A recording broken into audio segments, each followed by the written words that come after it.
club was, I guess, primarily started by me. When I came here as a freshman, I was able to play a little bit freshman dorms. You know, I was trying to find some other people that, you know, could give me a little bit more of a challenge, and that in itself was a challenge. So I decided to kind of take on an endeavor to see if we could figure out how to make a community of table tennis players here at Georgia Tech. Because I know that there were a lot of really talented guys here, and girls of course, that played. It's just we never had any way to get in touch with each other. So junior or sophomore year, I can't remember one of the two, I decided to try to start up the club, and then soon thereafter I met up with Abhishek Kumar, who wanted to take the club into kind of more of a competitive sort of atmosphere. I just wanted it to be a community where people could come together and play, but Abhishek really brought that whole aspect of competition into it, which was great. Soon after that, we met up with Anis, and Anis also helped us drive that sort of competitive atmosphere into the club. So yeah, that's basically the history. We've risen from humble beginnings, I guess you could say.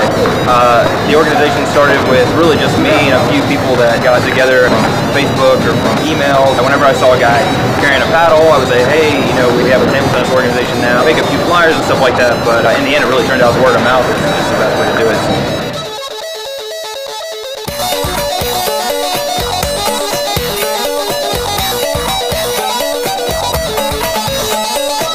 The way that you start these clubs, you have to go get all this paperwork done. And Georgia Tech makes it so difficult for anybody to get any of that paperwork in. There's no structure to the process or anything. So just figuring out how to start a club was a challenge in and of itself.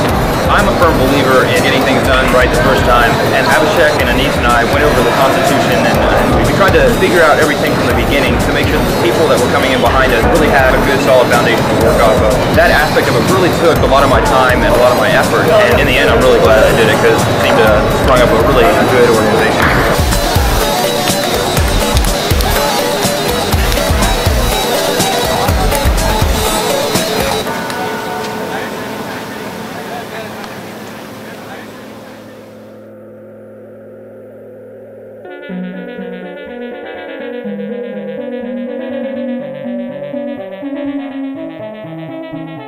The only organization that I think Georgia Tech has ever had for table tennis actually still holds the domain for the website that I think that we want.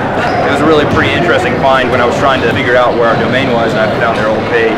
It was just a ragtag sort of team of guys. They apparently had not made NCTTA very happy. It was a little bit difficult when I first started because I was coming in on the backside of these guys. I actually had a personal discussion with the president of NCTTA just to make sure that he understood it's a new group, it's a new philosophy. We're really after being dedicated, after working hard, and really showing the rest of the national collegiate teams who Georgia Tech is.